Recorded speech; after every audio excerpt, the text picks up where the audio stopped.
영화평론가 안치홍과 함께 하시겠습니다. 젊은 남녀가 주인공인데 별다른 사건이 벌어지지 않는 영화라면 대개 사랑 이야기다. 엄밀하게 말해 사건이 없다고 할 수는 없다. 사랑이 사건이다.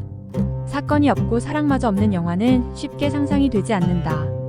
소설의 3요소가 주제 구성 문체이고 소설 구성의 3요소가 인물 사건 배경이라는 교과서의 정의를 떠올려보자.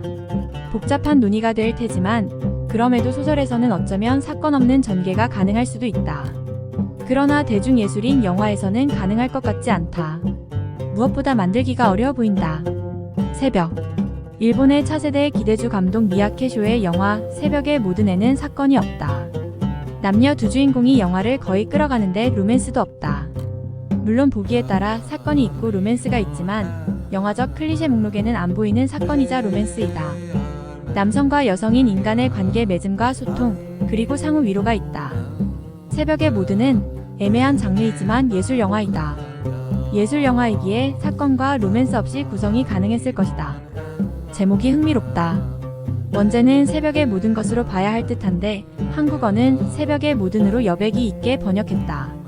새벽을 뜻하는 여러 일본어 단어 가운데 야명을 선택한 게 재미있다. 야명은 새벽이란 뜻이지만 단어 조성에 대조를 담았다. 즉 야와 명은 개념상 반대이고 상극이다. 야가 있으면 명이 없고 명이 있으면 야가 없다. 함께 있을 수 없는 것이 함께 있으며 새로운 것을 만들어낸다. 새벽은 가능성이다. 영화의 대사에 나오듯 해 뜨기 전이 가장 어둡다. 새벽은 가능성의 영역이다. 가능성을 가로막는 요소들이 사라지기 시작하는 시점이다. 따라서 한국어 제목은 새벽의 모든 가능성을 시사한다. 물론 관객은 가능성 자리에 원하는 다른 단어를 집어넣을 수 있다. 영어 제목은 원래 제목의 감성을 살리지 못했다. 새벽이 오기 전 혹은 아침이 오기 전의 밤에 집중했다. 영어 제목은 원작의 정서를 담아내지 못하고 오히려 긴 밤이라는 시간적 구속에 집중하는 느낌을 준다. 동시에 이 제목은 나름의 초점으로 영화의 주제를 드러낸다. 영화 속 두 주인공이 마주한 긴 시간은 일종의 어둠을 상징하며 그 어둠은 각자에게 존재하는 고립감을 반영한다. 어둠을 겹친다고 어둠이 더 깊어지지는 않는다. 두 사람의 어둠이 겹쳐짐으로써 어쩌면 각자의 몫이 반으로 줄어들 수 있다. 하나의 어둠에 두 사람이 깃들였으니 그렇게 계산할 수 있지 않을까. 그림자처럼 각자의 어둠을 겹치려면 두 사람의 고통이 그리고 두 사람의 마음이 겹쳐져야 하기 때문이 아닐까 싶다. 영화에는 사건과 로맨스가 없는 것처럼 해답도 없다. 모든 미묘한 순간에서 빚어지는 소통의 부재와 힘겨운 소통의 계시를 통해 관객은 각자의 방식으로 자신에게 필요한 의미를 찾게 된다. 사건 없는 영화에서 스며나오는 감성과 여운은 관객에겐 그것이 하나의 사건이다. 스크린 내의 사건 부재는 스크린 밖에서 실현된다. 보이지 않은 사건 내부의 본질적 사건에 다가갈 것을 관객에게 요구한다. 새벽의 모드는 사건의 부재를 사건으로, 로맨스의 부재를 관계의 본질로 드러내며 새벽이라는 시간에 숨겨진 무한한 가능성을 떠올리게 한다. 아무것도 일어나지 않는 것처럼 보이는 순간에 실은 모든 것이 일어나고 있을지 모른다. 관계. 새벽의 모드는 눈에 보이는 로맨스나 극적인 사건 없이 남녀의 관계를 깊이 있게 탐구하는 작품이다.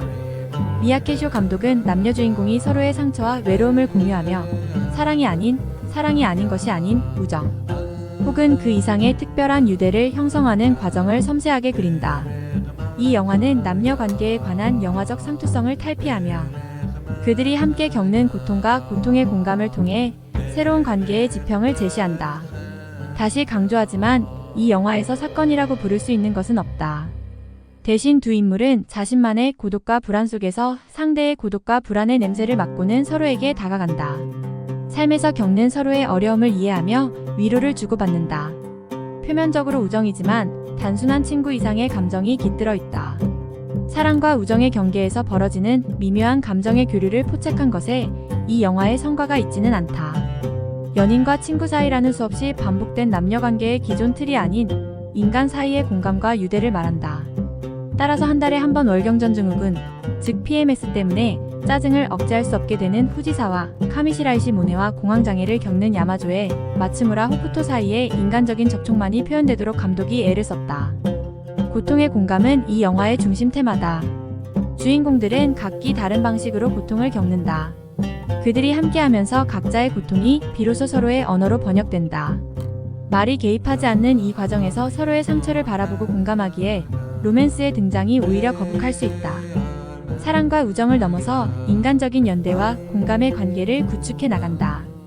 새벽의 모드는 이처럼 전통적인 로맨스 영화나 사건 중심의 서사 구조와 다른 길을 택했다. 이해와 공감이 잔잔하게 영상 언어로 그려진다.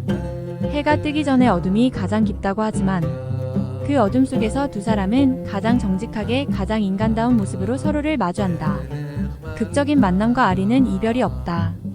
새벽 전에 함께 경험한 어둠은 두 사람의 가슴에 나직하게 새겨진다. 별. 두 사람이 만난 곳은 아동용 과학 키트를 만드는 작은 회사 쿠리타 과학으로 설정된다. 더 나은 직장을 다닐 수 있었지만 가끔 분출하는 고통의 증상 때문에 기대치를 낮춰 이직한 곳이다. 영화에서 별 이야기를 많이 한다. 낭만적인 배경을 깔고 나온 게 아니라 쿠리타 과학 업무의 하나로 끼워 넣었다. 별 이야기는 이 영화에서 중요한 기능을 한다. 팀 버튼의 영화 비틀주스 시리즈만큼은 아니지만 이 영화에서 베텔게우스가 돋보이는 오브제가 된다. 영화에서 언급하듯 또한 상식으로 별에 비친 우리에게 그 별이 이미 사라졌을지도 모르는 과거의 모습을 보여준다. 500광년 떨어진 베텔게우스의 빛이 지구에 도달할 때까지 걸리는 시간은 500년이다. 지구가 지금과 다른 상황일 때 예컨대 대항해 시대 같은 때 그 별을 출발한 빛이 지금 도달한다. 본다는 행위는 나아가 인식 전체가 과거를 바라보는 것임을 영화는 베텔게우스 1화로 상기한다.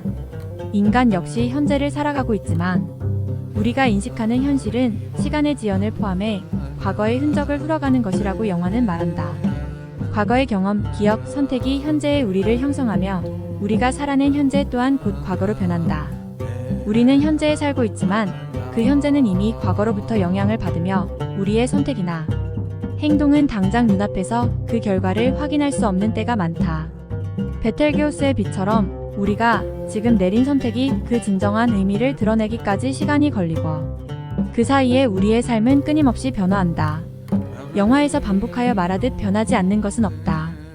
그 변화의 가능성이 고통을 감내할 힘을 줄지도 모르겠다. 극중 주인공이 내린 선택의 결과는 유보된다. 베텔게우스의 빛처럼 떠났으니 닿을 때까지 달릴 뿐이다. 변화가 중요하지 않다. 가능성이 핵심이다. 어디에 닿을지 모른 채 베텔게우스를 출발한 베텔게우스의 빛처럼 목적지가 어디든 달릴 뿐이다. 달릴 수 있어서 빛이며 영화는 이런 빛의 감성을 우회적으로 표현한다. 세오 마이코의 동명 원작 소설을 영화화한 미야케쇼 감독은 한 쌍의 유니크한 남녀가 연애 이외의 방법으로 서로 얼마나 행복하게 살아갈 수 있는지를 그릴 수 있을 것 같았다고 연출의도를 밝혔다. 결과적으로 한 쌍의 유니크한 남녀 이야기를 넘어서 인간 실존과 공존에 관한 유니크한 통찰이 된 듯하다. 영화 제목이나 포스터뿐 아니라 실제 영화 전체에서 아날로그 감성이 묻어난다.